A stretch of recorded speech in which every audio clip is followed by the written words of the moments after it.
थे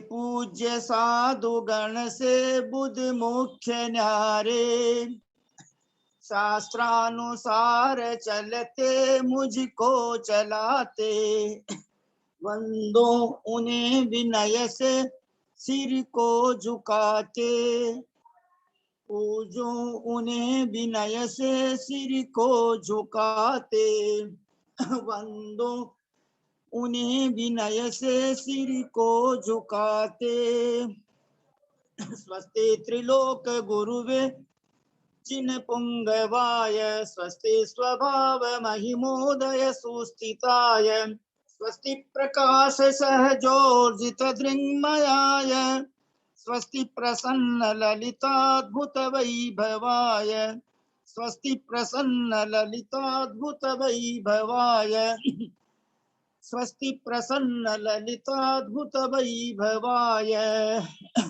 मोक्ष मार्गस्य नेतारं वेत्तारं कर्म भूभृतां, ज्ञातारं विश्वतत्त्वानां, वंदे तद्गुण लब्धये, वंदे तद्गुण लब्धये, वंदे तद्गुण लब्धये।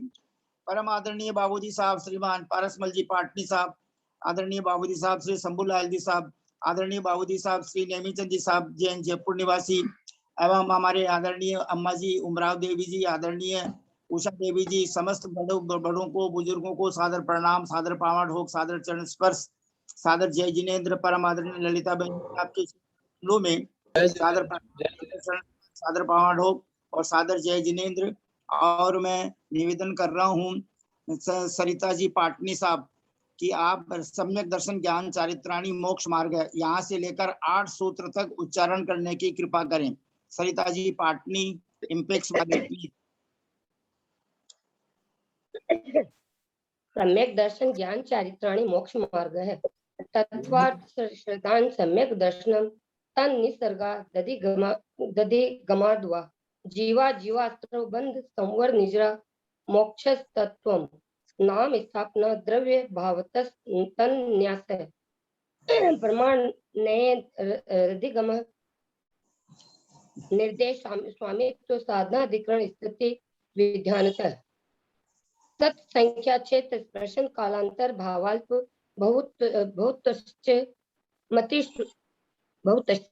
आठ तक के बोला था ना। हाँ बहुत सुंदर, हमको बहुत प्रसन्नता है जी, हमको बहुत प्रसन्नता है, हमको बहुत खुशी है कि परम आदरणीय ललिता बहन जी साहब ने जब से स्वाध्याय कराना प्रारंभ किया हमारी बहुत सी जो जानकारियां हमको प्राप्त नहीं थी वो जानकारियां प्राप्त हुई। कल जो प्रश्न पूछा था उन्होंने वो सबका परीक्षण हो गया, अचानक याद सबको नहीं आया। 4 यानी नरक गति में सासादन गुण स्थान से प्रवृत्ति होती है या नहीं ये बता दिया, तो जो है अपर्याप्त अवस्था में वह रहता नहीं है, पर्याप्त अवस्था में हो सकता है। दूसरी बात एक जो है और विशेष बात हमारे ध्यान में आ रही है कि कृत्य वेदक जिसका नाम क्षयोपशमी की है, वैसे जिन्होंने क्षय सम्यक्त्व की प्रतिष्ठापना तो मनुष्य गति में कर दी, लेकिन निष्ठापना जो है तीनों गतियों में भी हो सकती है, तिर्यंच गति में, मनुष्य गति में, देव गति में। इस अपेक्षा से कर देव गति के लिए तो कोई बाधा है ही नहीं, तिर्यंच गति में और मनुष्य गति में भी जो भोग भूमि में जाके उत्पन्न हो रहे हैं तो वहां पर वो कृत्य वेदक कहलाएंगे अपर्याप्त अवस्था तक। और वो कृत्य वेदक क्या क्षयोपशमक सम्यक्त्व ही है, इस बारे में थोड़ा ललिता बहन जी साहब स्पष्ट करने की कृपा करेंगे। हम सब भाई बहन हाथ जोड़ लेंगे, सिर झुकाएंगे और अभिमान छोड़कर, अपना ईगो छोड़कर जिनसे हम पढ़ रहे हैं उनके प्रति हमारा रेस्पेक्ट हम प्रकट करेंगे। सब भाई बहन बोलेंगे परम आदरणीय ललिता बहन जी साहब सादर प्रणाम, सादर प्रणाम। अपने मुख से बोलिए सब।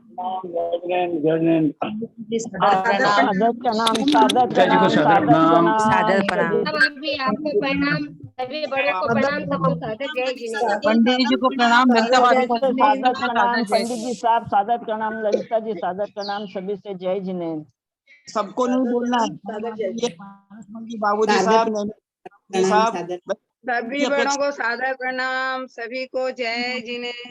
बोल सकते हैं लेकिन वो आपसे मंगल आशीर्वाद भी चाहते हैं, इसलिए पारसमल जी बाबूजी साहब आप उनको मंगल आशीर्वाद प्रदान करने की कृपा करें आपकी तरफ से, शंभूलाल जी बाबूजी की तरफ से, नेमीचंद जी बाबूजी की तरफ से, ताकि उनके द्वारा दिया हुआ ज्ञान अपने माइंड में जल्दी फिट हो जाए। प्लीज परम आदरणीय बाबूजी पारसमल। प्रणाम पंडित साहब, प्रणाम ललिता जी, सभी बड़ों को प्रणाम, सभी से जय जिनेंद्र।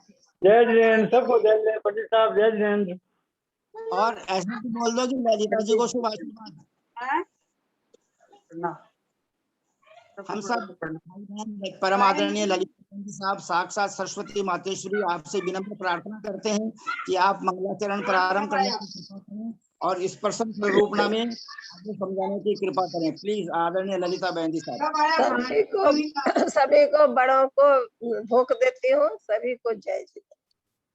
सब कोई म्यूट कर लें। सरस्वती नमस्तुभ्यं। प्लीज आपकी आवाज नहीं आ रही है। ललिता भाई जय जिनेंद्र, पंडित जी प्रणाम। सरस्वती नमस्तुभ्यं वरदे काम रूपिणी। आवाज नहीं आ रही है भाभी। आवाज धीरे आ रही है ललिता जी। आवाज नहीं आ रही है? हाँ, आवाज बहुत कम है। एक बार बोलने दीजिए, आ जाएगी, अपने आ जाएगी ना। मैं एक बार ऑफ होती हूँ, ठीक है, फिर आती हूँ। बाबूजी आशीर्वाद कोने दियो ने, ये बात से आवाज खुल कोने रही हाल। ठीक हाँ। बोल रहे हैं पंडित जी साहब। अभी मैंने प्रणाम नहीं, अभी मैंने धोख नहीं खाई है ना पंडित जी साहब, खाऊंगी तब देंगे। मैं एक बार लीव कर रही हूँ। आवाज नहीं आ रही, आवाज कम आ रही है।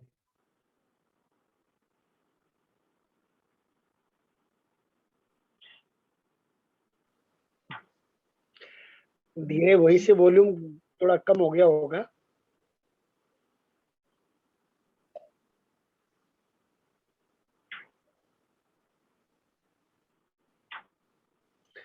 और पारस भाई साहब तबीयत ठीक है? एकदम बढ़िया, बढ़िया ना, एकदम बढ़िया, ठीक है। हाँ अच्छा सुना अच्छी। मामा जी आशीर्वाद है।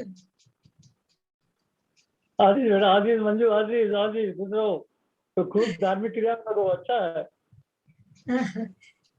थैंक यू मांझी हूँ। हाँ हाँ मंजू, बता रहा हूँ तुमको तो। प्रणाम काका जी, तबीयत ठीक है तो? हाँ हाँ ठीक है बेटा, ठीक है सर। हेलो, आवाज आ रही है क्या? आ रही है, आ रही है। आ रही है। सरस्वती नमस्तुभ्यं वरदे कामरूपिणी विद्यारंभं करिष्यामि सिद्धिर्भवतु मे सदा। द्वादशं जिनवानी माता की जय। सत्संख्या योग द्वार ग्रंथराज की जय। मुनि श्री प्रणम्य सागर जी महाराज की जय। ढाई दीप में विराजमान सभी आचार्य उपाध्याय सर्व साधु के चरणों में नमोस्तु नमोस्तु नमोस्तु। सभी आरिका माता जी के चरणों में बंदामी बंदामी बंदामी। सभी छुलक एलक के चरणों में इच्छामी इच्छामी इच्छामी। सभी प्रतिमाधारी के चरणों में वंदना वंदना वंदना।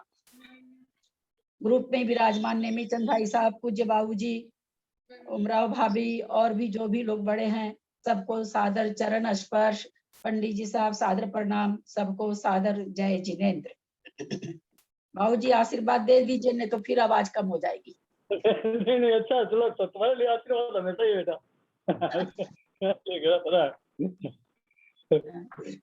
पंडित जी साहब ने पेज नंबर 91, पंडित जी साहब आपने जो प्रश्न किया, तो कृत कृत वेदक आयु, चारों तरह की आयु का बंध, छायोपसमिक सम्यक दर्शन, सॉरी छाई सम्यक दर्शन प्राप्त करने वाला, छाई के सन्मुख जो होता है, अंतिम फाली, जब सम्यक प्रकृति की अंतिम फाली बचती है, समय कुछ आचार्यों की दृष्टि से मरण हो सकता है, किन्हीं आचार्यों की दृष्टि से मरण नहीं होता है।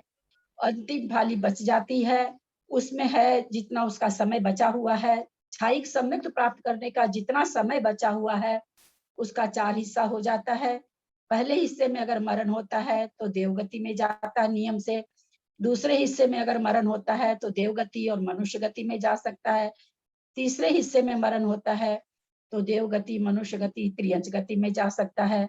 और अगर चौथे भाग में मरण होता है तो कदाचित वो नरक गति में भी जा सकता है। और जो भी जिस भी गति में जाता हो, पर्याप्ति पूर्ण करने के पहले अपर्याप्त अवस्था में ही क्षायिक सम्यक को ग्रहण कर लेता है। यानी क्षायिक सम्यक दृष्टि संज्ञा उसकी अपर्याप्त अवस्था में ही हो जाती है। ऐसा मैंने आराधना समुच्चय पूज्य श्री सुपार्श्वती माता जी के द्वारा जो टीका है उसमें मैंने बहुत पहले पढ़ा था, तो मुझे पहले तो लगा मैं समझी नहीं ठीक से, फिर मैंने महाराज से चर्चा की कि मैं ठीक समझी हूं ना, तो हाँ ऐसा ही होता है, अपर्याप्त अवस्था में ही क्षायिक बन जाता है। पंडित जी साहब का उत्तर संतुष्टि हो गई होगी। अब हम लोग पेज नंबर 91 में चल रहे हैं। प्रश्न 4 नंबर पर चल रहे हैं, 91 पेज पर चौथा नंबर। मारणांतिक समुद्घात की अपेक्षा किसकी बात चल रही है, थोड़ा दोहरा लेते हैं। त्रियंच गति की बात चल रही है। गति मार्गना है, गति मार्गना में त्रियंच गति है, चौथा गुण स्थान है। चौथे गुण स्थान में मारणांतिक पद बता रहे हैं। किसके लिए? त्रियंच गति के लिए। मारणांतिक समुद्घात की अपेक्षा कुछ कम 6/14 राजु स्पर्शन उक्त दोनों गुण स्थानवर्ती जीवों का जानना, क्योंकि अच्युत कल्प तक ही इन जीवों की उत्पत्ति होती है। 2 गुण स्थान यहाँ कौन सा है? चौथा और पांचवा। क्योंकि कोई शंभु रमन का त्रियंच है, चौथा गुण स्थानवर्ती है, ऐसा इससे मत लगा लेंगे कि शंभु रमन का त्रियंच ही 16वें स्वर्ग जाता हो, कहीं का भी जा सकता हो। चूंकि हम स्पर्शन निकालना रहता है तो नीचे का एक राजु तभी घटेगा मध्य लोक का, जब शंभु रमन समुद्र से कोई भी मरणांतिक अथवा उत्पाद कराएंगे तब, इसलिए शंभु रमन समुद्र बोला जाता है। पूरे एक राजु भी जहां जहां तिरंज हैं कर्म भूमि में, वो कोई भी वहां पर, क्योंकि कर्म भूमि के त्रियंच को ही 5वां गुण स्थान होता है, तो कर्म भूमि से ढाई द्वीप से भी जा सकता है, लवन सागर से भी जा सकता है, कालोदधि से भी जा सकता है, और अंतिम स्वयंभू रमन समुद्र से भी जा सकता है। परंतु स्वयंभू रमन समुद्र बार बार इसलिए बोला जाता है, राजू में स्पर्शन निकालना पड़ता है इसलिए। तो कहते मारणांतिक समुद्घात की अपेक्षा 6/14 राजू स्वयंभू रमन का त्रियंच है, अच्युत कल्प में जाके मारणांतिक करके आ रहा है। अच्युत कल्प के विमानों का उपाद सैया के पुद्गल परमाणु को टच करके आ रहा है, तो 6/14 राजू मारणांतिक में हो गया। क्योंकि अच्युत कल्प तक ही इन जीवों की उत्पत्ति होती है, कुछ कम से उपरिम अच्युत कल्प के विमानों के उपरिम भाग को छोड़ देना चाहिए। तो 6/14 राजू में कुछ कम कहा जा रहा है तो उसके लिए कह रहे हैं कि भाई उपरिम विमानों में उपाद सैया नहीं होती है, अतः 6 राजू में कुछ कम का मतलब ऊपर वाले विमानों को छोड़ देना चाहिए। ऊपर वाले भाग को, विमान ही नहीं होते ऊपर के भाग में, ऊपर वाले भाग को छोड़ देना चाहिए। तो मारणांतिक समुद्घात में त्रियंच गति में 6/14 राजू स्पर्शन यहाँ बताया गया। उपपादगत असंयत सम्यक दृष्टि गुण स्थानवर्ती त्रियंच ही होंगे और उनका स्पर्शन लोक का असंख्यात्मा भाग जानना। प्रश्न, इन जीवों का उत्पादगत क्षेत्र लोक का संख्यात्मा भाग ही क्यों कहा?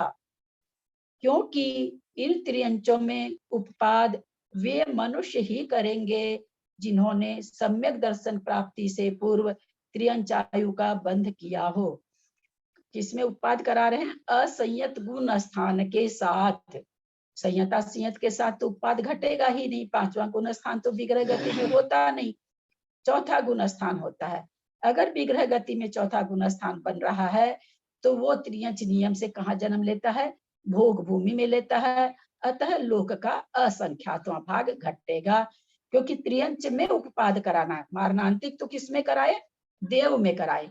वो उपपाद कौन कर, जिस गति में वर्णन चलता है उसी गति में सारे पद घटाने हैं। तो मारणांतिक जिस समय कर रहा है वो त्रियंच गति में ही है, त्रियंच गति से उपाद कर मारणांतिक कर रहा।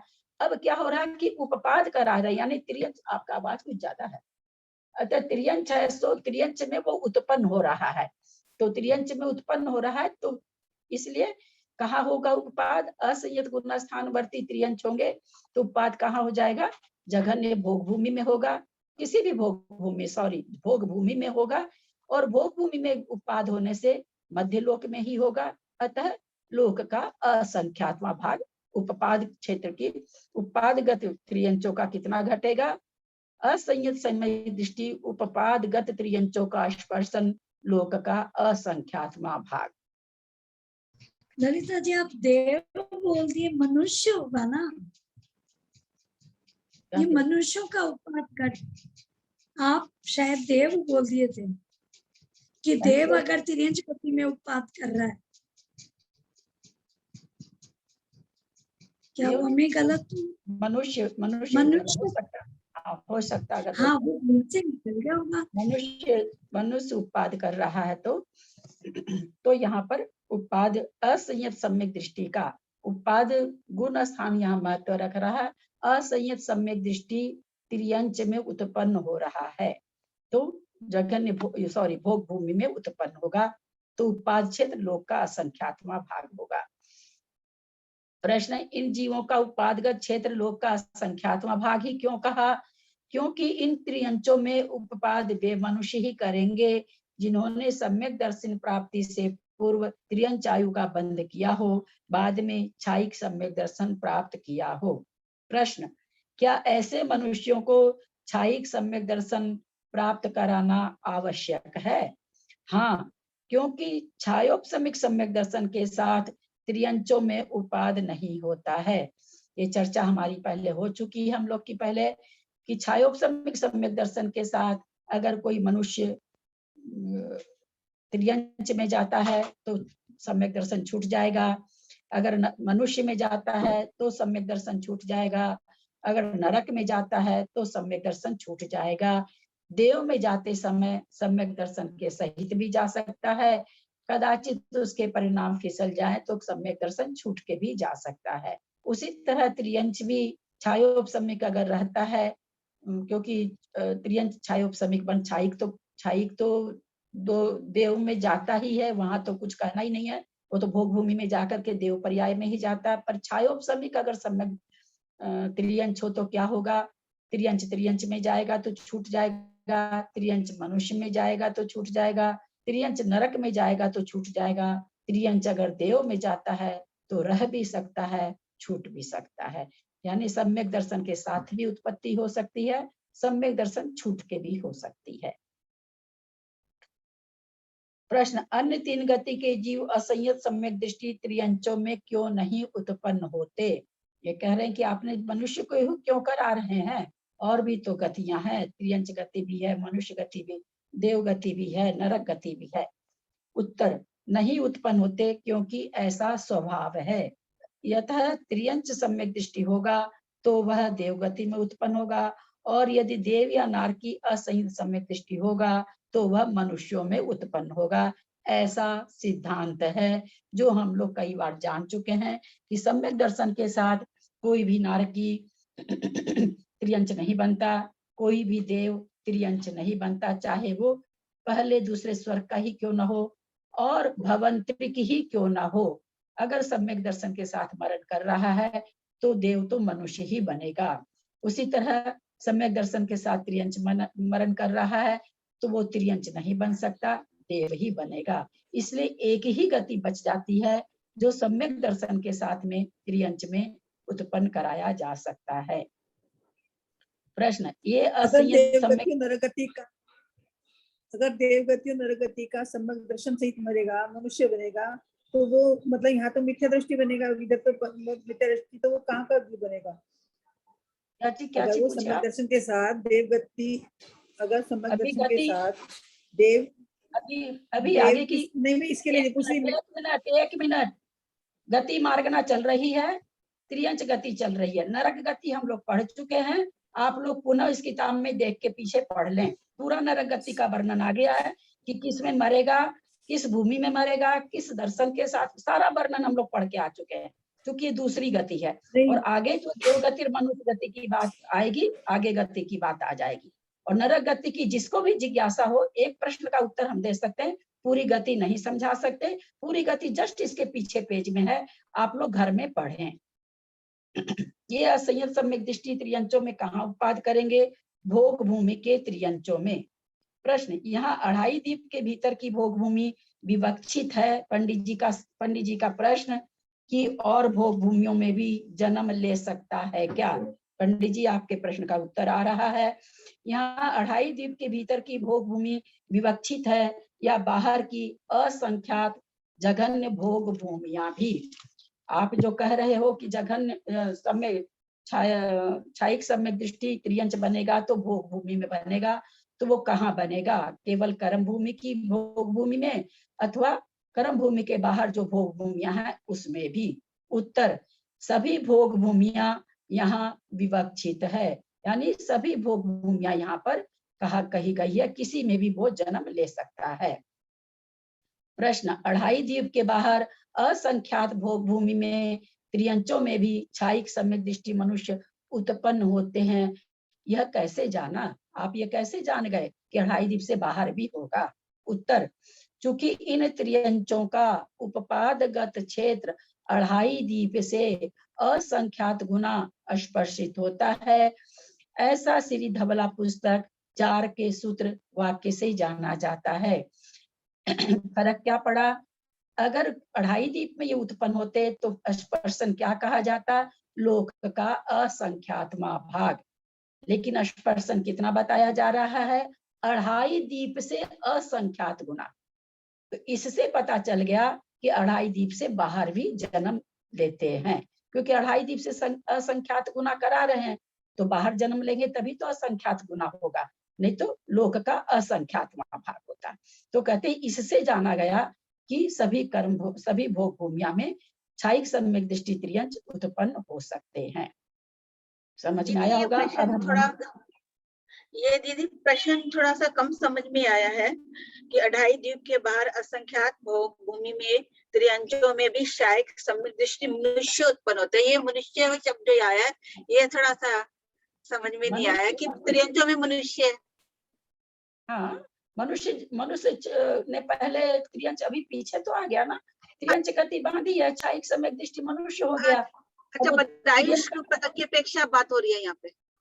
हाँ, बदायुष आयु की अपेक्षा बात हो रही है कि पहले त्रियंच पहले ही खुलासा कर दिया ना, बदायुष की तो जाएगा, अन्यथा तो छायिक सम्यक दृष्टि त्रियंच में पाया ही नहीं जाता है ना। ये तो बहुत बार व्याख्या हो चुकी है ना कि वही पाया जाएगा जो मनुष्य गति में त्रियंच गति बांध लिया और उसके बाद छायिक सम्यक प्राप्त कर लिया, तो उसको नियम से जाना पड़ता। क्लियर हो गया। 76/10 क्लियर ही था, वो भूल जाते हैं आप लोग। 76/10 मनुष्य गतौ मनुष्येर मिथ्या दृष्टिभिर लोकस्य संख्या भाग सर्वलोको वा स्पृष्टः।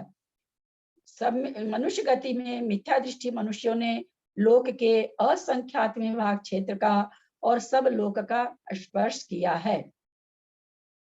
मनुष्य गति में लोक का संख्यात्मा भाग और सब लोक कैसे बता रहे हैं? आगे बता रहे हैं कैसे किया है। स्वस्थान विहारवत स्वस्थान वेदना कसाय व्यक्रियक समुद्घात पदों के द्वारा लोक का असंख्यात्मा भाग। कोई मनुष्य है, ढाई द्वीप के अंदर है मनुष्य, ढाई द्वीप में स्वस्थान, जहां भी जन्मा है वहां स्वस्थान करेगा। जहां भी जन्मा है, जम्बूद्वीप में जम्बूद्वीप के जिस क्षेत्र में जन्मा है वहीं पर वो आना जाना करेगा, तो विहारवत स्वस्थान भी। वेदना कसाय चूंकि जहां रहता वहीं करता है, और विक्रिया भी जो चक्रवर्ती वगैरह कहते हैं वह कहाँ करेंगे? अपने ही क्षेत्र में करते हैं। तो इस तरह से क्या कह रहे हैं कि लोक का, क्योंकि ढाई द्वीप में ही मनुष्य पाए जाते हैं और ढाई द्वीप कितना है? लोक का असंख्यातवां भाग है। तो इसलिए ये 5 पद, तो 5 पद के हिसाब से तो कितना स्पर्शन होगा मनुष्यों का? लोक का असंख्यातवां भाग। प्रश्न, क्या यहाँ भी पूर्व भव के बैरी देवों के संबंध से अढ़ाई द्वीप के बाहर द्वीप समुद्रों में स्पर्शन होता है? उत्तर, नहीं होता है, क्योंकि बैरी देवों के द्वारा भी मनुष्यों का मानुषोत्तर पर्वत से आगे गमन का अभाव है। मतलब कोई देव भी ले जाके पटकना चाहे मानसोत्तर पर्वत के उधर तो नहीं पटक सकता मनुष्य को। ये चीज यहाँ पर बताना चाह रहे हैं। तो इसलिए कह रहे हैं कि इनका ये 5 पद में स्पर्शन लोक का असंख्यात्मा भाग ही घटेगा। 2 नंबर, मारणांतिक और उपपाद पद से परिणत मिथ्या दृष्टि मनुष्यों का सर्वलोक स्पर्शन जानना, क्योंकि सर्वलोक में गमनागमन करने में इन 2 पदों की अपेक्षा कोई विरोध नहीं है। कोई भी वात बलय से वादर एक इंद्रिय आकर के जल कायिक जीव मनुष्य में उपपाद कर सकता है, और मनुष्य भी किसी कहीं भी मारणांतिक भी कर सकता है, और मनुष्य किसी भी एक इंद्रिय वगैरह में किसी भी पर्याय में जा सकता है। पंडित जी साहब ज्यादा जानते हैं गति आगति, मैंने तो आज तक नहीं पढ़ी है। ये जितना जानते हैं कि 2400 के 24 स्थान मनुष्य के लिए खुले हुए हैं, जाने के लिए भी आने के लिए भी। आने में केवल 2 स्थान कम होते हैं, वायु कायिक और अग्नि कायिक से अग्नि कायिक जीव मनुष्य नहीं बनता। ये शायद अभी बीच में ऑफ होगा तो आप लोग को पुनः जुड़ना है, ध्यान रखेंगे, दिखा रहा है इसलिए पुनः जुड़ जाइएगा जब ऑफ होगा तो।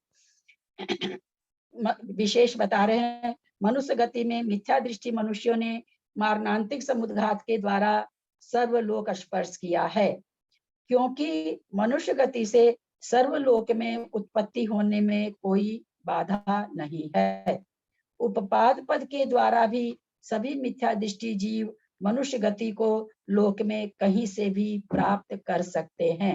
मतलब कहीं से भी कोई भी जीव आके मनुष्य बन सकता है, कहीं से भी आके, किसी गति से, किसी क्षेत्र से, किसी कितनी भी इंद्रिया से।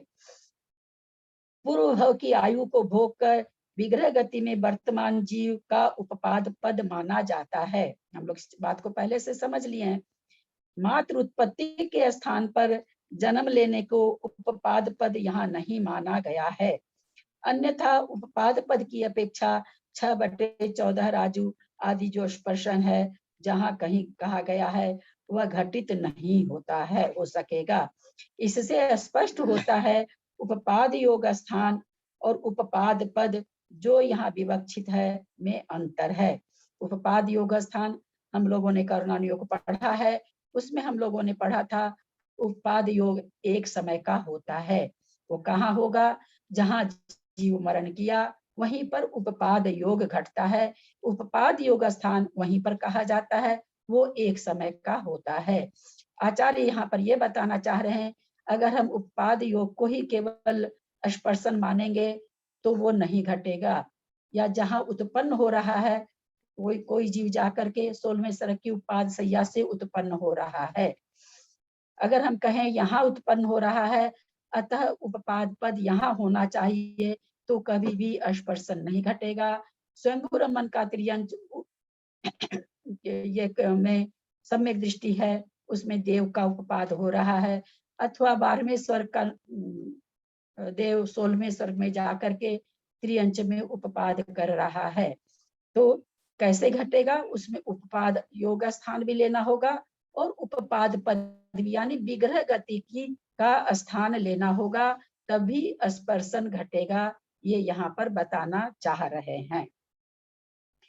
मिथ्यात्व गुण स्थान हो गया। मनुष्य गति में गति मार्गना चल रही है, मनुष्य गति में मिथ्यात्व गुण स्थान हुआ। सासादन गुण स्थान आगे बता रहे हैं। सासादन सम्यक दृष्टि भी लोकस्य संख्या भागा सप्त चतुर्दश भागा वा देशो नः। सासादन सम्यक दृष्टि मनुष्यों ने लोक का असंख्यात्मा भाग और 7/14 राजू कुछ कम क्षेत्र स्पर्श किया है। ध्यान रखेंगे, वही कठिन वाला गुण स्थान है।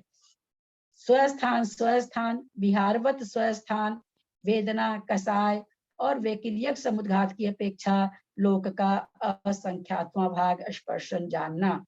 क्योंकि मनुष्य गति की बात है, मनुष्य 2.5 दीप में ही रहते हैं, ये सारे पद उसके 2.5 दीप में घटेंगे, अतः ये 2.5 दीप लोक का असंख्यात्मा भाग है।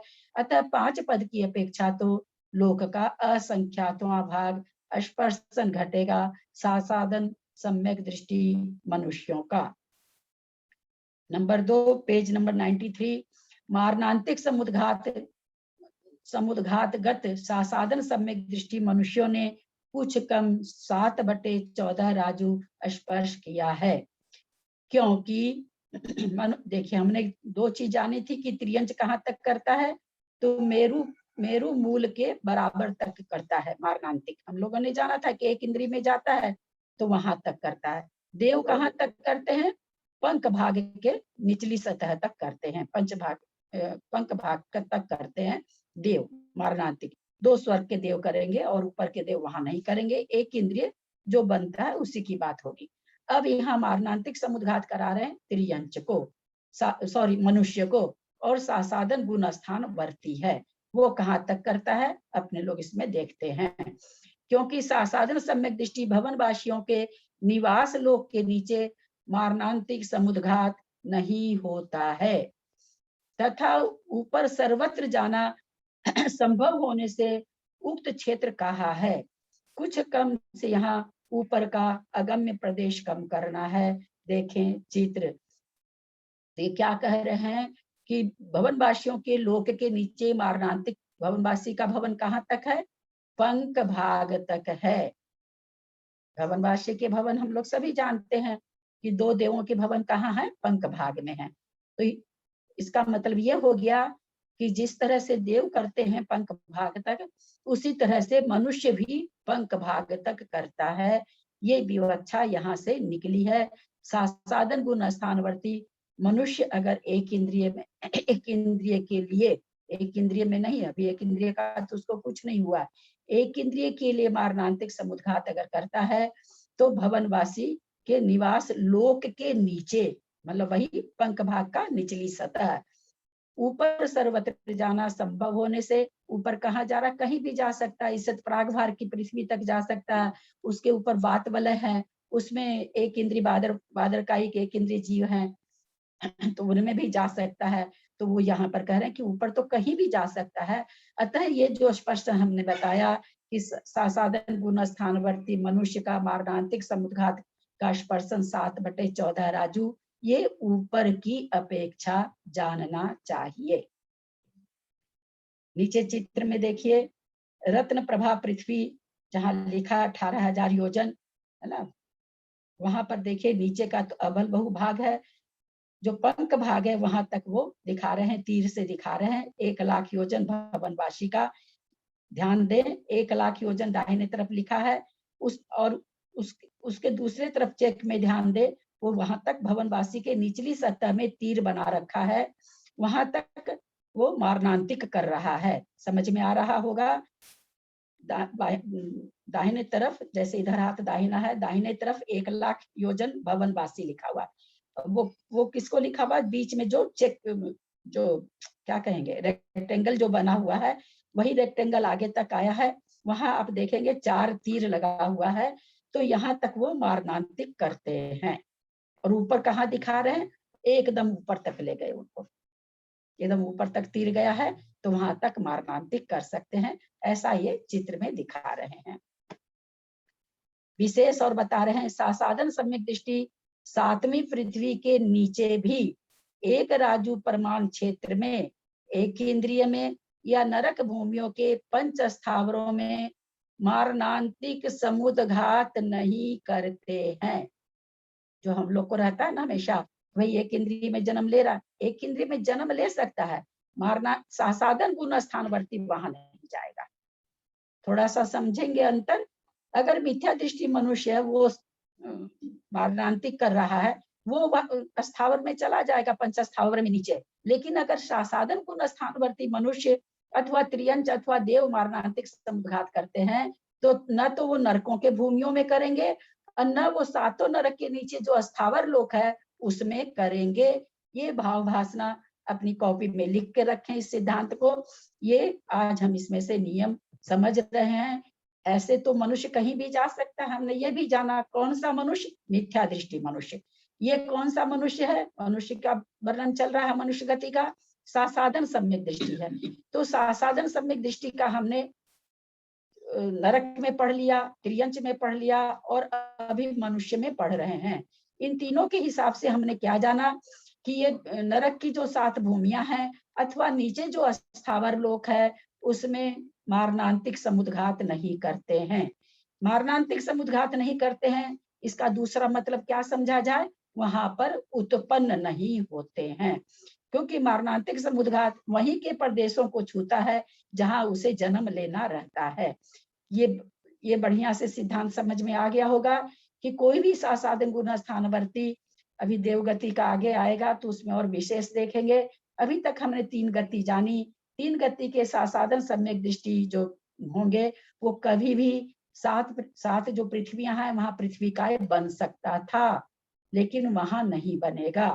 नीचे स्थावर लोक है, उसमें 5 स्थावर कायिक पाए जाते हैं, उसमें भी कर सकता था, लेकिन सासादन गुण स्थान होने से इतना फायदा हो गया कि ये जब भी करेगा तो ऊपर की ओर करेगा, नीचे करेगा तो भवनवासी के निचले भाग तक करेगा। ये बढ़िया से सबको समझ में आ गया होगा। अब आगे चल